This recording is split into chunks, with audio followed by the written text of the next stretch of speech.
What would you do if you lost social media for a day, a week, a month, or even permanently?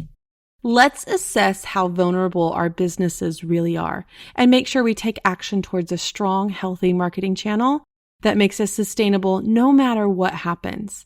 Grab your earbuds and come join me. Welcome to the Launch Your Box podcast with weekly tips, tricks, and strategies to start, launch, and grow your subscription box. Now, here's your host, Sarah Williams. Welcome back to the Launch Your Box podcast. Today, we're going to talk about something that I really want to get your brain thinking about. Here it is. This was March 5th, 10 a.m., Facebook goes down. Now, I didn't realize that Facebook was even down because I was working on other things. And then all of a sudden, my phone starts going off. It's my team members. I can't get logged into Facebook. I don't know what's going on. Then I see a Voxer chat from my mastermind students panicking because they need to go live. They need to do their Facebooks. And I had just gone live. I'd just gone live on my retail page with some new arrivals. So I was like, Facebook is fine. I was just live like 10 minutes ago. And so I didn't think anything was up. And then as more and more messages were starting to come in, I start to turn to the internet to see what's happening. And I'm like, okay, Facebook is down. Facebook and Instagram is down. Meta was down. And so for me, I never panic in these situations because they're big enough companies that, hey, they'll be up soon. Y'all go send a message. I knew my students were probably panicking. They think they got locked out of Facebook. If they're working on there, they're not understanding what's happening. So I immediately sent a text out to all my students and I said, Meta is down across the world. It's logging you out. Don't panic. It will resolve itself soon. It's not just you, it's all of us. Go be productive in real life. And that's what I sent out because I need my students to not be spinning around trying to figure out why they can't get logged on Facebook for the next hour, panicking that they're locked out, someone's hacked their account. So I knew what their reactions were going to be. And so I sent that out. I got hundreds of responses back on my texting platform that said, oh, thank goodness. Thanks for letting me know. I was panicked. Some were like, I didn't even know this was happening. But it got me thinking. This situation got me thinking. We were only down for about an hour, but it got me thinking, what if Meta was down for the day? What if it was down for the week or even the month? What if social media suddenly went away for good? What if we lost Facebook and Instagram for good and it couldn't be recovered and all of us had to start over? Do we have systems in place to reach our audience? So I want to talk about how vulnerable your business is because there will be more social media outages. There will be. What happens if we lose social media? What happens if we lose a platform? And I want to make sure that you have a healthy business that is not solely reliant on one marketing channel. So that's what we're going to talk about today, just so that you can assess where your business is. And what if worst case scenario happened? What if we lost Meta completely? What if it was down for a day, a week, a month? How would that affect your business? And I want you to think about that right now, honestly. How would it affect your business if we lost Meta for the day? A day probably is not going to make and break you. A week, if you went a week with no Meta, what would that do for you? What if it was an entire month? What if it went away, we couldn't get it back, and we all had to start over on new platforms? How would we operate? So let's go over 3 things that's going to help us prepare the health of our business, number 1, but also help us prepare for the next social media outage. It could be another platform. It could be anything. So how do we ensure that we don't go through the same issues that we just went through on March 5th? So let's talk about number 1.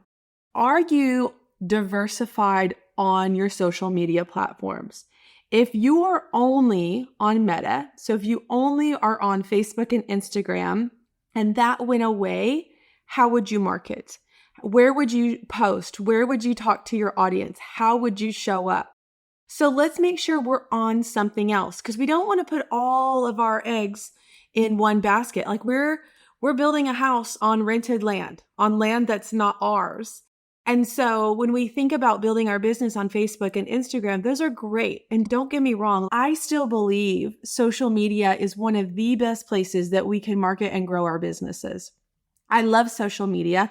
A lot of people think negatively of social media because we feel like it's a hassle. That's why we think negative. With I gotta go post, I gotta go do this, I gotta do this.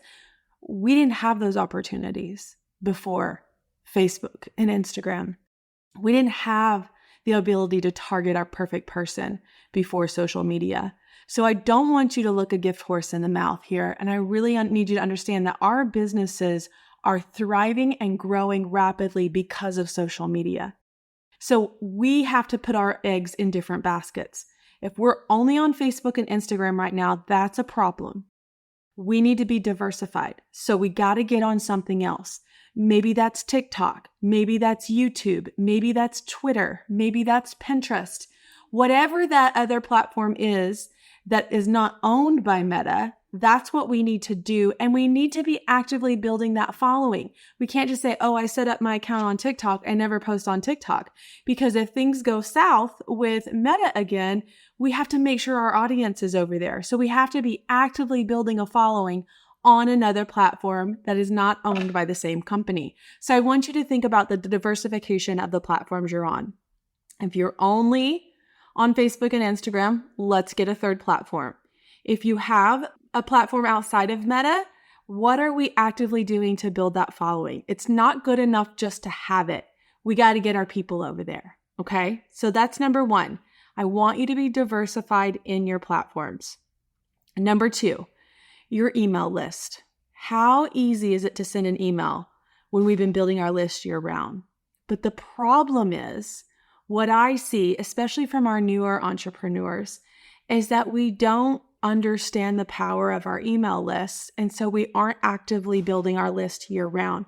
As a business owner, right now in this economy, in this world, you should be actively building your email list every single month. What I mean by that, I'm going to give you some different ways that you should be building your list. If you can sit here and I'm going to go through 10 ways to be building your list and I want you to check them off. Yep, I'm doing that. Yep, I'm doing that. If you're not doing these things, or maybe you're only doing one or two of them, let's put more into practice. And if you sit here and listen to these 10 things and you're not doing anything, you're vulnerable. You're way too vulnerable. We need to be actively building an email list every single month of the entire year. And we're going to talk about 10 different ways. So I want you to think right now, just take a minute. What am I doing to build my email list right now?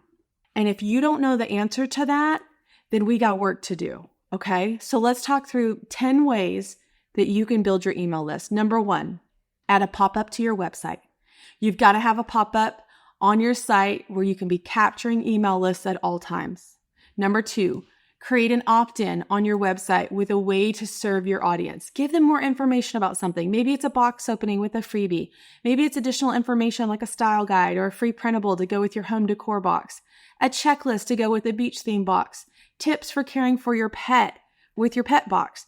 Think about the industry you're in and what you can provide to serve your audience and create an opt-in, create a landing page, and get that on your website. Okay.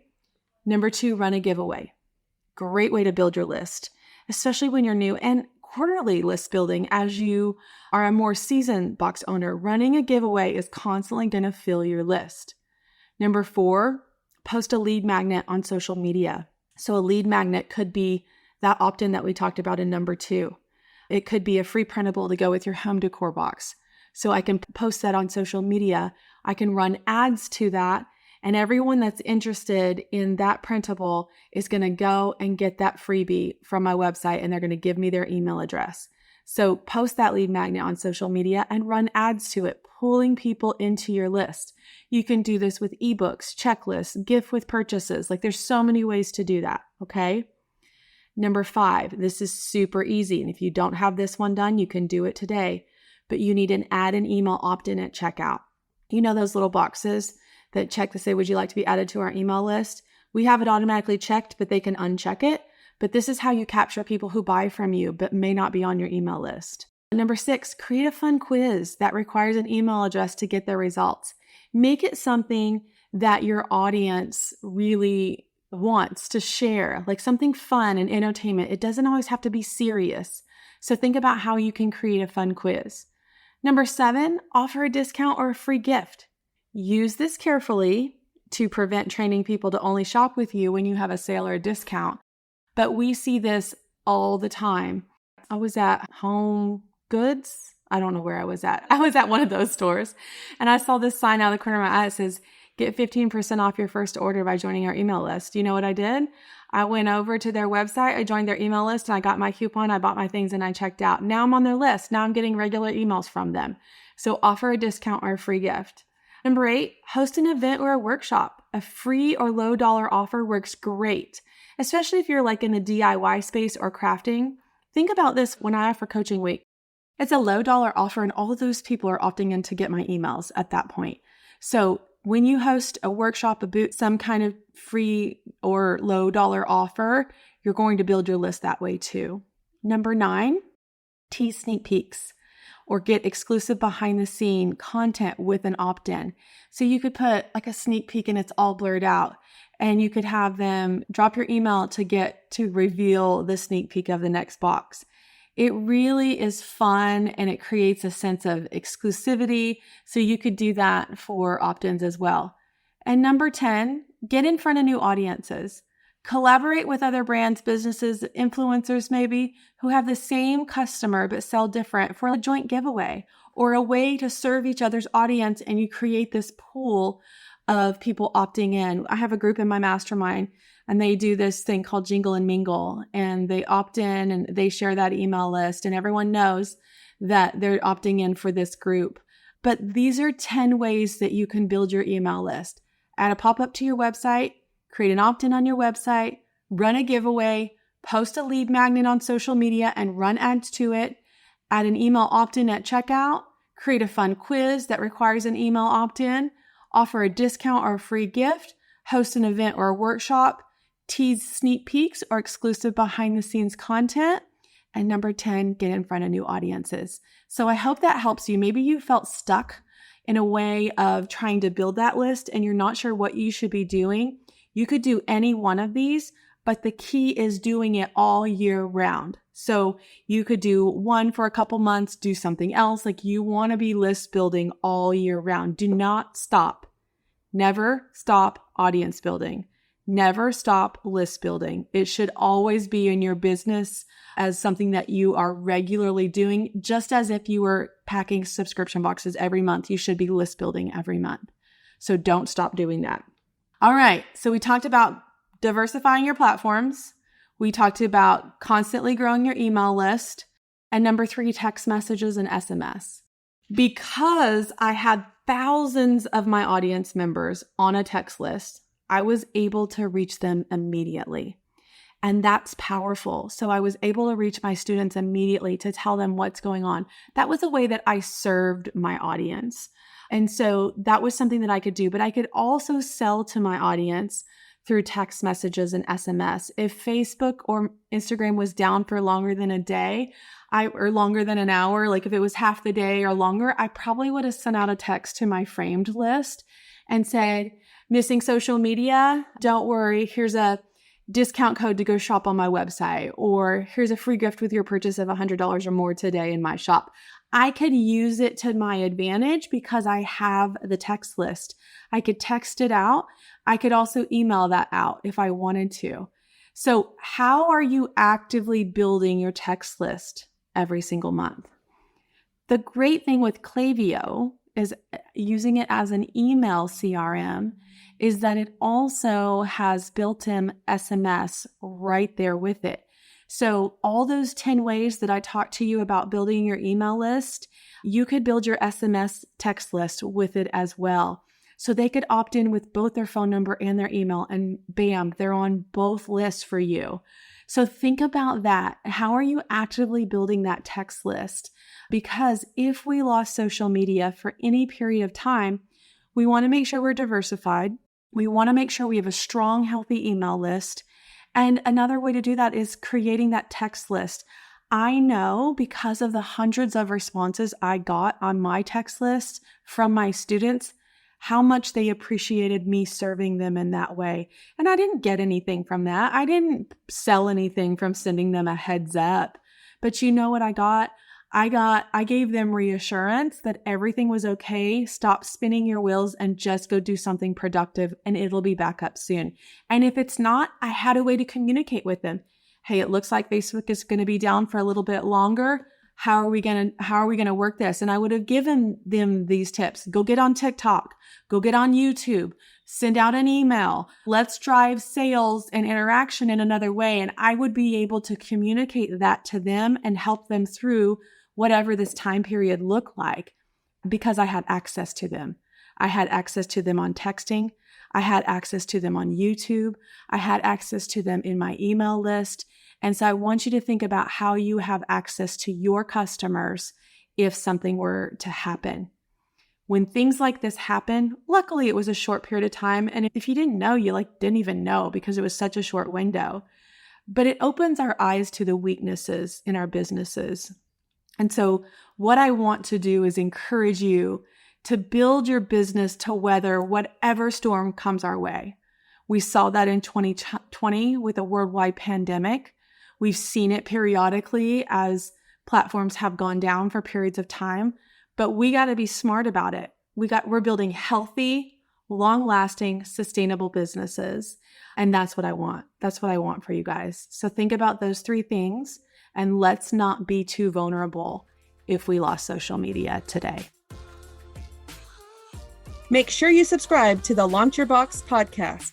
I'd love for you to take a minute to rate and review it. Let me know which episode is your favorite so far. Don't forget to join me next week, right here.